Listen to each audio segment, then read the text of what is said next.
Quick look at my new strimmer slash brush cutter today, or if you're in America, weed whacker I think they call them. So I've got this Mitox 43U Select, and I've got this to replace my old Stihl FS130, which is finally sort of ground to a halt, and it's not worth me spending money on it. So this machine was quite a bit cheaper than a Stihl as well, and availability of Stihls at the moment is pretty bad. I would have had to wait weeks, so being as the Brushcutter is my most heavily used machine, I've got to have one straight away. So paid about £300 for this, so I think these machines work out about half the price of a sort of equivalent power Stihl. So this one is a 42.7cc engine. It's a 1.7 horsepower. It's slightly heavier than the Stihl. This is 8.2 kilograms and the Stihl is 5.9. So just over an extra couple of kilograms, which when you're using a machine for hours and hours, you do notice the difference. So it does feel a bit heavier, but I'll get used to it. So I've given this machine a test now. It's had a full week's use, and it seems to be quite a good machine.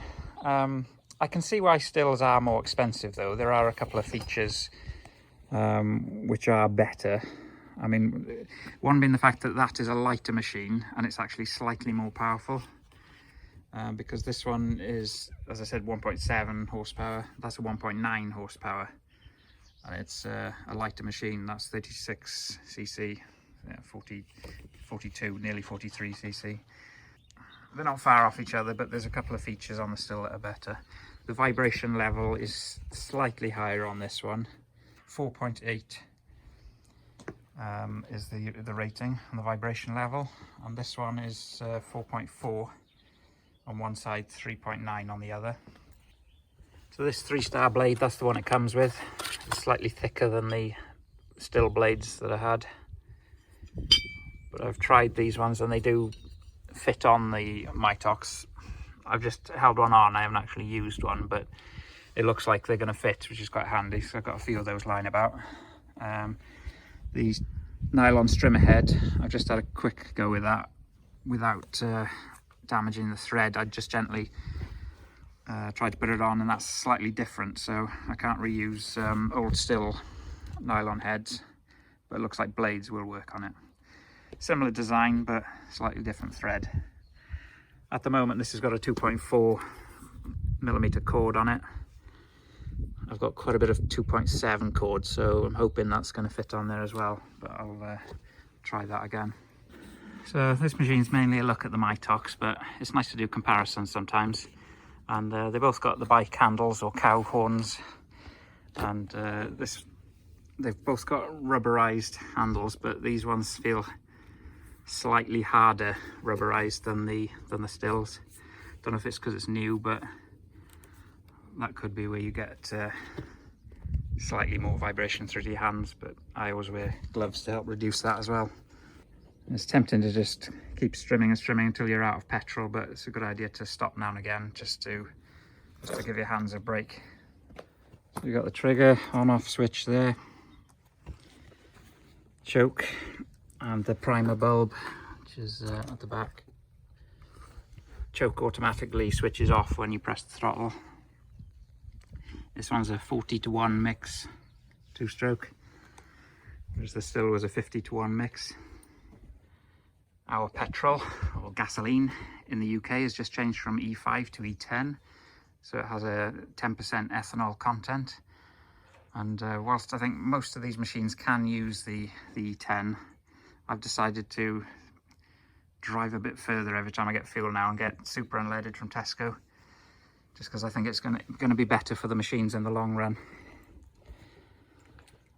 Because from what I've looked up, it's suggesting that smaller engines won't do as well with the E10 fuel, because it goes off quicker and the ethanol will eat into seals in the engine or carburetor. So most of my local petrol stations, they only do one unleaded, and that's going to be the E10. So I'll just do one trip a fortnight a bit further to Tesco and get the super unleaded. You can buy containers of aspen from the garden centre, which is a more sort of synthetic fuel, but that's like over £3 a litre, so I don't really fancy forking out over double for the fuel. The news is saying about 600,000 vehicles in the UK now won't run off E10. They don't seem to make much of a mention of all the other petrol engines, probably millions of them. Garden machinery, boat engines, generators, all sorts of engines that may not do well with the E10. There's no real sort of mention of those, but there you go, that's government planning. You can adjust the balance of the machine a bit by moving the handlebars back or forward, and the harness attachment here, you can just loosen that screw with the tool, move that back or forward to change the balance a bit. This is the harness it came with. Looks quite padded. That's very well padded, the bit that goes on the side of your hip. I'm not sure what to make of this catch, 'cause that's where it clips on, and then it's got a safety release tab that you can pull if for some reason you need to get the machine off you quickly. The only thing I'm not quite sure about that is whether if you were near a hedge, if a bramble caught on that, it's very loose, so if it just goes like that, then it's off, and you possibly will drop the machine. I think you could do something about that and fix it so that it doesn't come off so easily, maybe. But I just think that's something that could happen.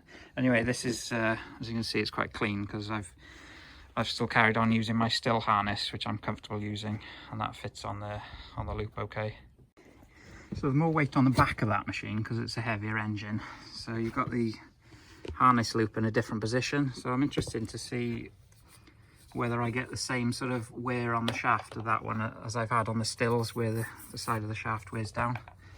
It's actually, it looks like it's a slightly bigger diameter, this shaft, but because of the positioning of the harness loop, it may not rub against the side the same on the harness, but we'll see with that. So as I said, this has had a full week's use now. I've used it with a blade and the trimmer line, no problems. Starts well, quite reliable. It seems to like more priming, you know, in between jobs. This one, when I drive between jobs, I would just put it back in the start position, pull and it would start. This one seems to like a second priming in between each job, but no big deal, it's just getting used to the machine. One thing I don't like about it, which I spotted straight away, is the angle of the fuel fill tank. Oh, it's a bit full there, I can't really show you, but as you can see, it's at an angle there, and when you take the cap off, you know, it's let's see if I can show you. So that's looking down on it.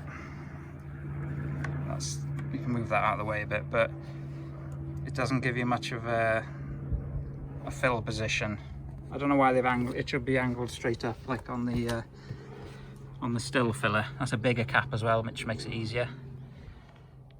So it's alright, no big deal, but it's I think it should have been designed so that the cap was facing upwards more.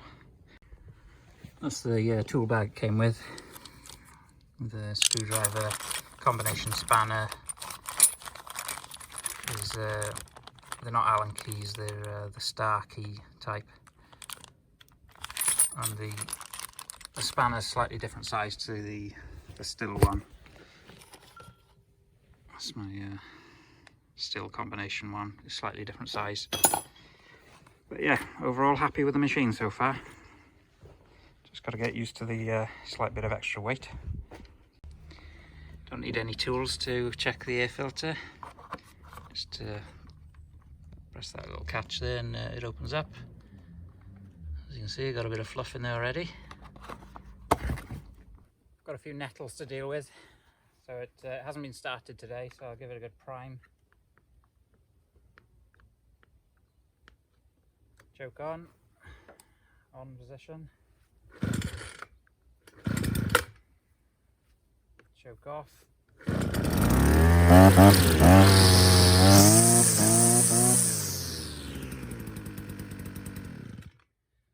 I was going to say, compared to the Stihl machine, I don't run this at full throttle. It seems to be good about half throttle. Does the job no problem. If you put it on full throttle, the engine's really screaming, which with some strimmers, then they seem to run well at full throttle, but this one seems to like it at half throttle, and it's got plenty of power to do the job half throttle. If there's something a bit thicker, then you can give it more revs, but that's where it seems to be good for me.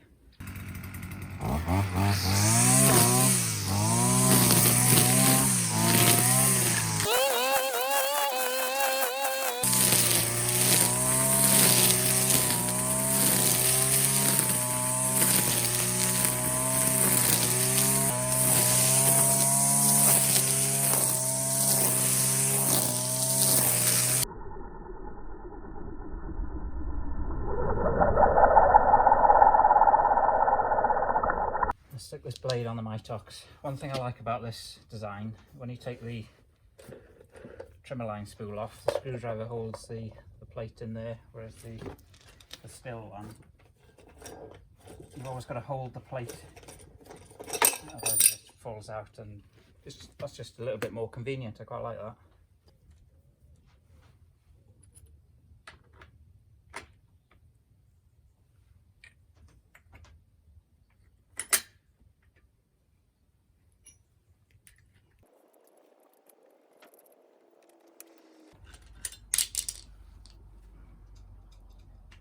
Well, maybe the pin on top of the Stihl is better for not falling out.